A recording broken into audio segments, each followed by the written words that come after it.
नमस्कार दोस्तों, 8 PM में आपका स्वागत है। मैं हूं आपका दोस्त धर्मेंद्र कुमारी। दोस्तों, हरियाणा इकलौता ऐसा प्रदेश है जो साल के 365 दिन इलेक्शन मोड में रहता है। कारण चाहे कोई भी हो, राजनीति में हमारी दिलचस्पी शायद ही कभी कम होती हो। चाहे किसान आंदोलन हो या किसान आंदोलन ना हो, हम हमेशा राजनीति में इन्वॉल्व रहते हैं। खैर, हर प्रदेश की एक खूबी होती है। हमारी यही खूबी है कि हम राजनीति में दिलचस्पी रखते। दोस्तों, जब से किसान आंदोलन शुरू हुआ है, हरियाणा प्रदेश के राजनेताओं के लिए अच्छी खासी मुसीबत खड़ी हो गई है। सबको ये साबित करना है कि वो किसानों के सबसे बड़े हितैषी हैं। पहले ये हितैषी होने का पेटेंट भारतीय जनता पार्टी के पास था, लेकिन जब से किसान आंदोलन खड़ा हुआ है, उनसे ये पेटेंट छिन गया है। दुष्यंत चौटाला ने कुछ दिन तक खुद को किसान हितैषी चौधरी देवीलाल का असली वारिस साबित करने में पूरी जी जान कोशिश की, लेकिन ये किसान आंदोलन आ गया और सारी उम्मीदें धराशायी हो गई। सारे प्रयास उनके मिट्टी में मिल गए। खैर, उसके बाद भूपेंद्र सिंह हुड्डा एक ऐसे नेता हैं जो हमेशा खुद को किसान हितैषी बताते हैं, किसान हितैषी होने का दावा करते हैं, और उनकी जो बातचीत है उससे ऐसा लगता है कि वो किसानों के सबसे बड़े हितैषी होने के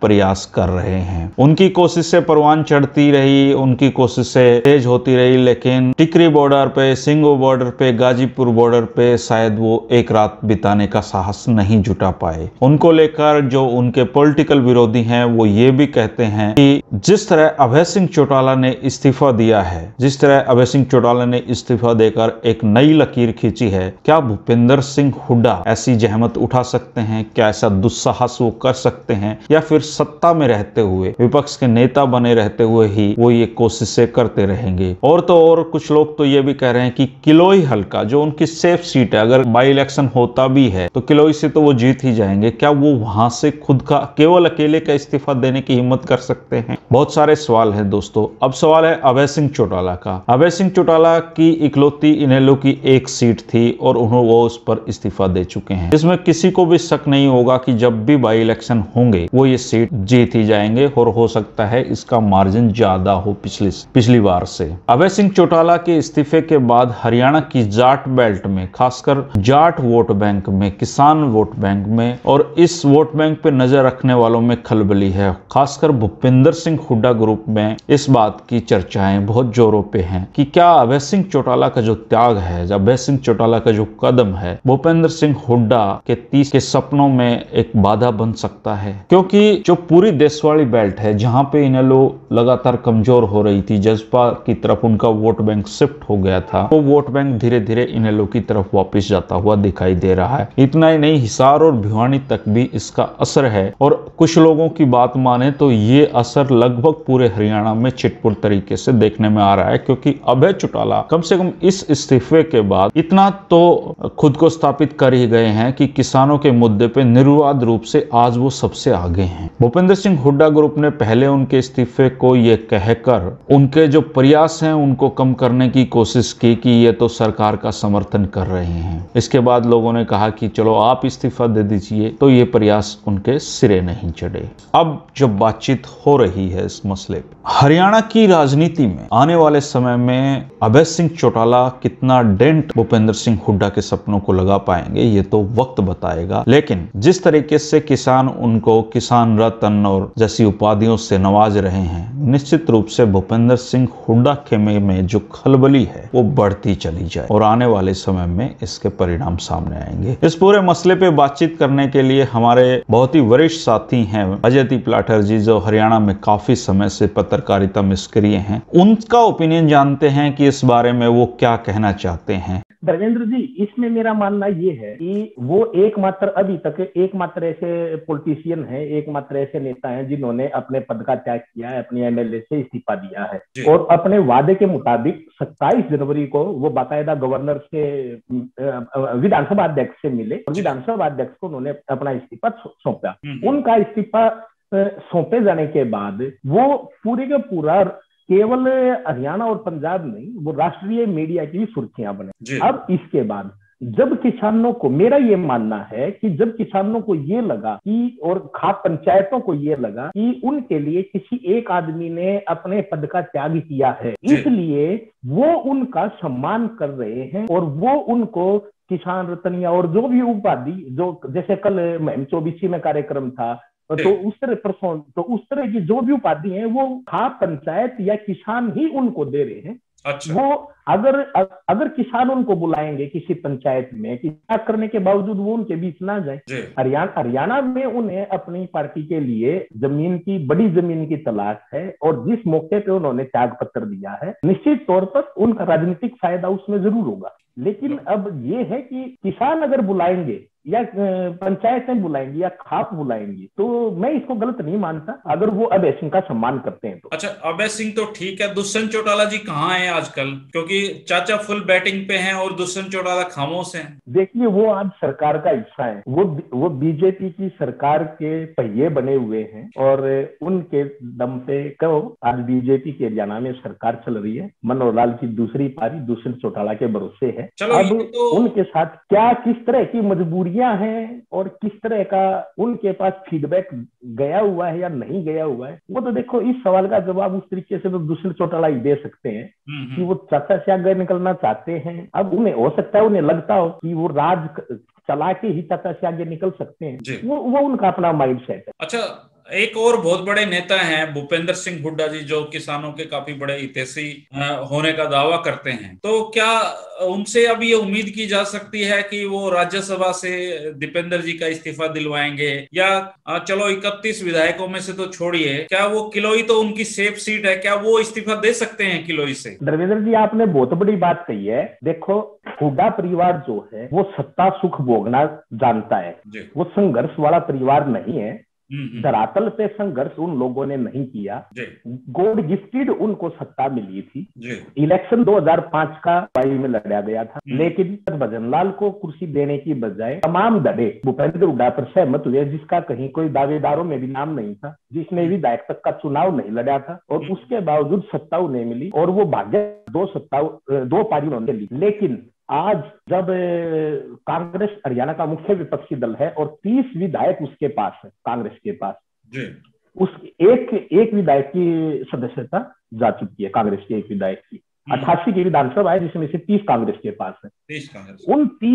उनमें विपक्ष का नेता भूपेंद्र सिंह हुड्डा है, जिसे एक कैबिनेट मंत्री के बराबर की तमाम सुविधाएं मिलती हैं, उसी तर्ज पे सुरक्षा मिलती है, पायलट एस्कॉर्ट मिलती है, बाकायदा विपक्ष के नेता का रूट लगता है। आपने बात की दीपेंद्र हुड्डा का राज्यसभा से इस्तीफा देना, या आपने बात की किलोई विधानसभा से भूपेंद्र सिंह हुड्डा का अपना इस्तीफा देना। मैं आपके चैनल पे मैं तो ये कहना चाहता हूं कि भूपेंद्र सिंह हुड्डा तो विपक्ष के नेता से भी त्याग पत्र नहीं देंगे। अगर भूपेंद्र सिंह हुड्डा चाहें विधायकी से तो बहुत दूर, वो नहीं देंगे। भूपेंद्र सिंह हुड्डा अपने विपक्ष के नेता के पद से भी त्याग पत्र नहीं देंगे।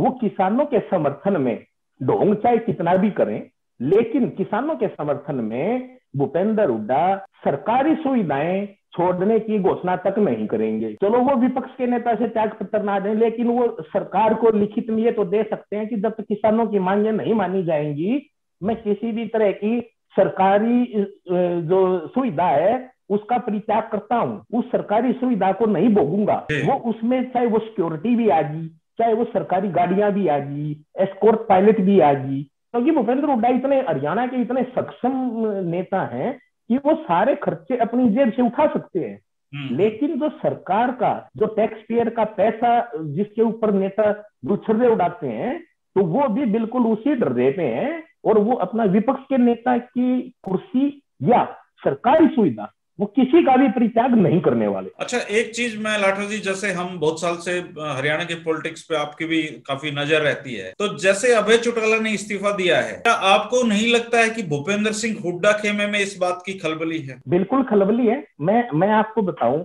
27 तारीख को जब अभय सिंह चौटाला ने इस्तीफा दिया तो मेरे पास भी कांग्रेस के कुछ बड़े नेताओं के फोन आए। उन्होंने मेरे को ये मेरा माइंड सेट करने की कोशिश की कि अभय सिंह चौटाला हरियाणा सरकार से मिले हुए, जबकि मैंने उनको फोन नहीं किया, क्योंकि उन्हें पता है कि विश्लेषक के तौर पे मैं 4 बातें, एक ओपिनियन, एक उन्होंने माहौल बनाने की कोशिश की। और मैं जब भी कहीं जो भी इस सिलसिले में कोई बात होती है तो तुरंत मेरे पास किसी ना किसी कांग्रेस के नेता का फोन आता है, और वो मेरा माइंड सेट करने की कोशिश करते हैं कि अभय सिंह चौटाला ने तो हरियाणा सरकार को बताने के लिए इस्तीफा दिया है। अरे अभय सिंह चौटाला ने अभी 3.25 साल हैं हरियाणा विधानसभा चुनाव में। हरियाणा के विधानसभा चुनाव 2024 में होने, अगर अपने समय पे होते हैं तो अक्टूबर 2024 में होंगे, और से अपने विधायकी से इस्तीफा दिया है। इस देश के लोग जो हैं वो शॉर्ट मेमोरी हैं। मतलब 3 दिन बाद तो लोग ये भूल जाते हैं कि किसी ने कोई न कोई गलत काम किया हो या कुछ ऐसा हो, मतलब कि उसकी बुराई को भी भूल जाते हैं 3 दिन के बाद। शॉर्ट मेमोरी है हमारे देश के लोग। और जब अब निकट भविष्य में चुनाव नहीं है, या तो 6 महीने बाद, 8 महीने बाद, साल बाद चुनाव हो, जब 3.5 साल से ज्यादा समय, 4.25 साल चुनाव के पड़े, तो लाठा जी कोई मतलब दो राय नहीं है कि अभय चौटाला का जो कदम है वो डेयरिंग तो था। हालांकि उनके पास होने के लिए कुछ नहीं है, एक विधायक थे, अब वो तो उनका, लेकिन उन्होंने अब पाया तो बहुत कुछ है इसमें। एक मैं आपको बताऊं, नेता वही अच्छा नेता वही गिना जाता है, उसे ही अच्छा नेता माना जाता है जो जनता के सेंटीमेंट्स को मौके पे समझ के कदम उठाए। मेरा ये मानना है हरियाणा के लोग ज्यादातर इसी बैकग्राउंड से हैं, एग्रीकल्चर बैकग्राउंड से हैं, और उसमें जैसे ही आंदोलन का बिगुल बजा, अभय सिंह चौटाला किसानों के बीच जाके भी सक्रिय हुए, और बाकायदा जो उन्होंने त्याग पत्र दिया, वो कहीं ना कहीं किसानों के बीच में अपने लिए खोई हुई जगह फिर से तैयार करना है। यही वजह है कि भूपेंद्र सिंह हुड्डा के पता है, क्योंकि भूपेंद्र सिंह हुड्डा को बागड़ी जो बेल्ट है उसमें अपना जनाधार इनेलो की तरफ शिफ्ट होता हुआ दिख रहा है, एक बड़ा वोट बैंक। क्या इसकी वजह यही है? बिल्कुल इसकी वजह यही है। आपने देखा होगा, मैं तो एक चीज और जो मैं आपको बताऊं, एक चीज और बताना चाहूंगा। जब 2005 में कांग्रेस सत्ता में आई, जब 2005 में कांग्रेस सत्ता में आई तो भूपेंद्र सिंह हुड्डा मुख्यमंत्री बने। उस समय कांग्रेस की 67 सीट थी, 67। जब 2009 में चुनाव कराए और उसके बाद 6 महीने पहले इन्होंने चुनाव करा के फिर ये सत्ता में आए, उस टाइम पे 40 सीट आई। यानी हुड्डा के समय, हाँ देखो कांग्रेस का पतन शुरू हो गया ना वहां। तो अब जैसे भाजपा उनकी राह पे चल रही है। बिल्कुल। और फिर वही कांग्रेस 2014 के चुनाव में अपना विपक्ष का नेता तक नहीं बना पाई। उस समय इनेलो के पास विपक्ष का नेता था, अभय सिंह चौटाला विपक्ष के नेता थे। 2019 में यानी भूपेंद्र हुड्डा ने में कांग्रेस है, बाकी जिलों में तो कांग्रेस के बड़े चेहरे ही जीत के आए। कांग्रेस की सीटें, भूपेंद्र हुड्डा जो सीटें हैं वो सोनीपत, झज्जर, रोहतक, यही तो बेल्ट है।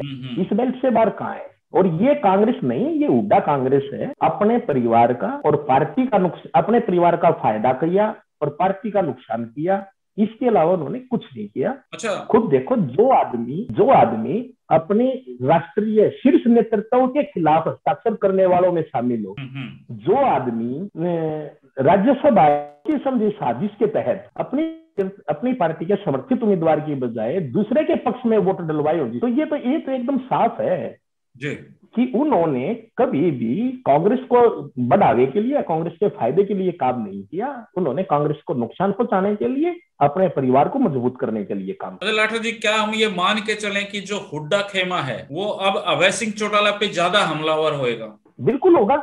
भूपेंद्र सिंह हुड्डा भी अपने आप को किसान परिवार से बताते हैं, और चौधरी देवीलाल भी किसान नेता रहे, किसान कमेरे के नेता रहे। असली किसान कमेरे के नेता तो चौधरी देवीलाल ही थे। असली तो वही थे। देखो, असली हरियाणा से या तो चौधरी छोटूराम रहे हैं और या फिर चौधरी देवीलाल रहे। उधर से चौधरी चरण सिंह रहे, टिकैत साहब रहे, मतलब जिन्होंने हमेशा किसान कमेरे की बात की। उनके तो पुत्र जो है, जो विरासत है, वो नहीं है कम। विरासत देखो, अब देखो कि आगे भविष्य के गर्भ में है। जनता चुनाव के समय किसको कब कितनी जोड़ी भरती है, कितना किसका खाली रखती है। लेकिन डेयरिंग स्टेप अब सिंह चौटाला का रहा है, और इसमें कहीं ना कहीं भूपेंद्र हुड्डा को और उनके सलाहकारों को इसी बात की चिंता है कि अगर किसानों के अंदर और उधर सिरसा, भिवानी, हिसार, फतेहाबाद, उस बगड़ी बेल्ट के अंदर अगर अब सिंह चौटाला मजबूत होकर उभरते हैं, तो ऐसा ना हो कि ये हुड्डा परिवार के पास से इस इलाके की इन 3 जिलों की सीटों पे भी कटौती हो सकती है। क्योंकि अब सिंह चौटाला के साथ अगर सहानुभूति बढ़ेगी, अगर वहां 3 जिलों में सहानुभूति बढ़ती है, तो आप ये मानना कि उस सहानुभूति का असर बढ़ता बढ़ता रोहतक, सोनीपत, झज्जर तक भी आएगा। और जब यहाँ अगर वोट परसेंटेज अब सिंह चौटाला के बढ़ना शुरू हुआ उनके लिए, तो उस स्थिति में नुकसान जो है वो कांग्रेस के हुड्डा वाले उम्मीदवारों को ही होगा। ये इस बात की ही खलबली है, बिल्कुल खलबली है। उनको यही लगता है कि ये एमएलए से अपना त्याग पत्र दे के और किसानों के बीच में ज्यादा प्रसिद्ध ना हो जाए, ज्यादा इनकी वाहवाही ना बने, इसलिए वो सरकार पर हमलावर होने की बजाय वो सीधे तौर पे अभय सिंह चौटाला पे हमलावर है। वैसे तो अभय सिंह चौटाला के पास तो अब पाने के लिए ये अभी जब उपचुनाव होंगे तो इलाहाबाद में तो किसी भी सूरत में अभय सिंह चौटाला हार नहीं सकते, लेकिन कालका की जो सीट है वो कांग्रेस नहीं जीत पाएगी। हाँ, यही बात मैं आपको कह रहा था कि पिछले चुनाव में लगभग 12,000 वोटों से जीते थे वो इलाहाबाद, और हो सकता है अब जब भी उपचुनाव होगा 4 महीने 5 महीने 6 महीने के बाद, हो सकता है उस उपचुनाव में उनका वोट का जो मार्जिन था वो मार्जिन और ज्यादा बढ़ के आए, क्योंकि इलाहाबाद सीट का इतिहास जो रहा है वो हमेशा देवलाल परिवार के साथ रहा है, और अब तो, उन्होंने किसी तो को कोई दो राय नहीं उतारा की लोकप्रियता शिखर पे। हाँ, लेकिन मैं ये कहना चाहूंगा कि जो साहस अपनी सीट का त्याग करके अभय सिंह चौटाला ने दिखाया है, क्या ऐसा साहस भूपेंद्र हुड्डा कांग्रेस के 30 एमएलओ का त्याग पत्र दिलवा के कर सकते हैं? 30 तो नहीं कर छोड़िए, पाएंगे। ही दे दें। अगर वो अपनी सरकारी सुविधाएं छोड़ दें, नहीं सिर्फ किलोई से ही दे दें, उनका जीतना तो दोबारा या वो किलोई से रिजाइन कर दें, या वो विधानसभा में राज्यसभा से अपने बेटे का त्याग पत्र दिलवा दें। उस दोबारा चुनाव होगा, वो सरकार के खिलाफ अविश्वास प्रस्ताव का भी काम करेगा, और उनको पता भी लग जाएगा कि वो जीत पाएगा नहीं जीत पाएगा, दोबारा राज्यसभा जा पाएगा नहीं जा पाएगा। आप तो वो बात कर रहे हो, तुम हमने मारना चाहोगे ये कुर्सी नहीं छोड़नी कुर्सी नहीं छोड़ेंगे, कुर्सी नहीं छोड़ेंगे, वो उनको कुर्सी नहीं छोड़े। अगर कुर्सी छोड़नी होती तो आप ये देखो ना कि उन्होंने हरियाणा में कांग्रेस ने 2 दलित नेताओं को आगे लेके आई, पहले अशोक तंवर को लेके आई, उसकी बेचारे की दिल्ली में पिटाई की, लठैतों से पिटवा दिया, मजबूरी में अशोक तंवर को कांग्रेस छोड़ के जाना पड़ा। अगर कांग्रेस तंवर नहीं छोड़ते, राव इंद्रजीत नहीं छोड़ते, चौधरी वीरेंद्र सिंह नहीं छोड़ते, तो सरकार इनकी होती कांग्रेस की। बिल्कुल नहीं होता सरकार बीजेपी की बनती। और जब राज्यसभा सांसद थे कुमारी शैलजा, वो प्रदेश अध्यक्ष बनी, तो उनको जबकि उन्हीं का दायित्व बनता था, उन्हीं का नंबर लगता था कि वो फिर से राज्यसभा जाए, लेकिन इन्होंने जिद करके अपने परिवारवाद, अपने बेटे के लिए जिद करके, मतलब उस दलित की बेटी को भी राज्यसभा नहीं जाने दिया।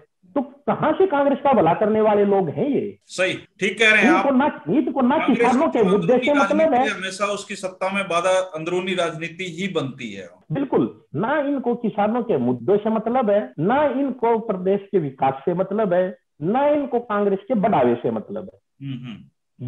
ये सिर्फ और सिर्फ बयानबाजी के नेता बन के रह गए हैं। इनके पास ना तो ये उतना संघर्ष का मादा इस हुड्डा परिवार के अंदर है, और ना ही ये लोगों के बीच जाके उनके साथ आप एक बात बताओ, टीकरी बॉर्डर उस दीपेंद्र सिंह हुड्डा के लोकसभा क्षेत्र का हिस्सा है।